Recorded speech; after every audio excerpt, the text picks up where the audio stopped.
Hey, what's going on, everyone? Homework assignment 46. Today's objective: I can use cross products to solve proportions. And our vocabulary is just going to be dealing with proportion. When a proportion is an equation stating that two ratios or rates are equal. All right.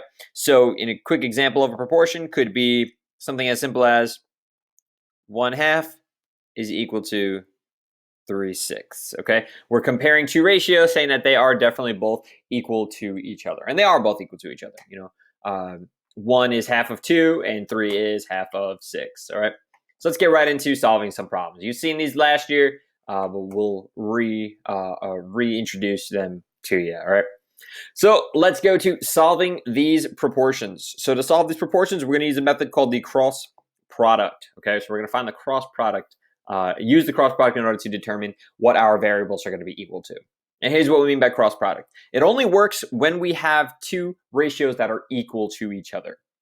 When we have two ratios equal to each other, we have the ability to multiply across. All right. So here's what we will get. So B times 90 is simply just going to be 90B is equal to 15 times 66 is 990. Taking a step from solving equations, I want to divide both sides by 90 because it is the inverse operation between 90 and B. So because 90 is being multiplied by B, I can divide 90 by both sides. All right, I lose it there. Therefore, B is going to be equal to, I think that should be 11 or 10, actually. Yeah, it's 10. 990 divided by 90. Oh, it is 11. Okay, cool. So B is going to be equal to 11. Okay, so we're using our cross product in order to solve these problems. Same idea for the one below. Because they're equal to each other and because I have a variable in my numerator here, I can use my cross product in order to determine my value of n.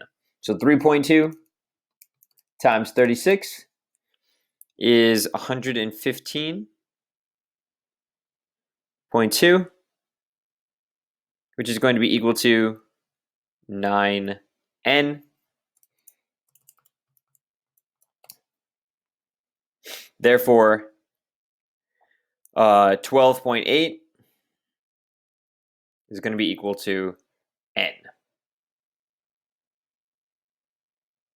Sorry, I did not show how I did that exactly, so I will actually take a step back and show you where I got the 12.8 from.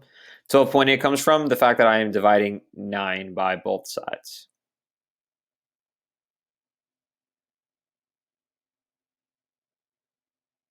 All right, and just something I want to just mention. It does not matter how you write it. B equals 11, 12.8 equals n. Doesn't matter which if the constant is on one side and the variable's on the other side, does not make a difference. They're both mean similar ideas. All right, so let's see if we could use word problems. And this is why, remember when I had you writing your ratios in words? There's a reason for it. Here's the reason. The wait time to ride a roller coaster is 20 minutes when 160 people are in line. At this rate, how long is the wait time when 220 people are in line? All right, so we need to go ahead and we need to make a proportion in order to solve what is going to be what we are looking for, our wait time. So we can do people, like people in line, over time. All right, so let's create our proportion here. So people in line, so 160 people. When there's 160 people in line, then it takes 20 minutes. When there are 220 people in line, it takes, I don't know, I'll call it X minutes. All right, let's use our cross product so we can determine what X is going to be equal to. All right, notice how I used my words in order to set up my proportion. So we will have 160x is equal to 220 times 20, which is 4,400. Divide 160 by both sides.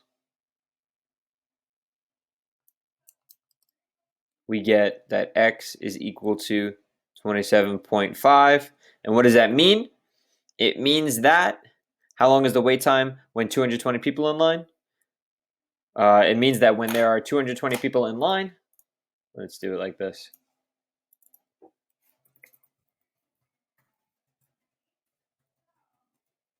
In line, the wait is 27.5 minutes.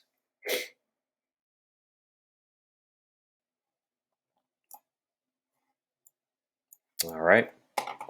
And let's keep it rolling to get to the last one. And we've seen one like this before. We may have seen one very similar to this, actually.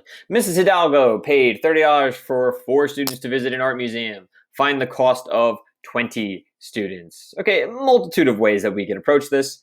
I'm going to do it using proportions. Paid $30 for 4 students to visit an art museum. So let's go our price over our number of students.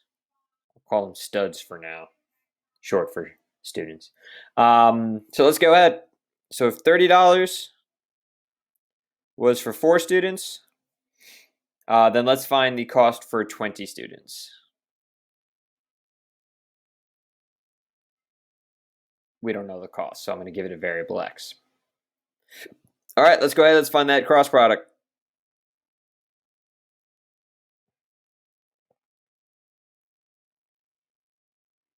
All right. 30 times 20 should be 600.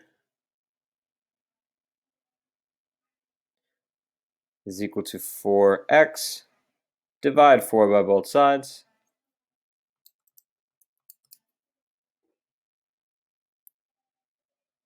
Oh, that's not right.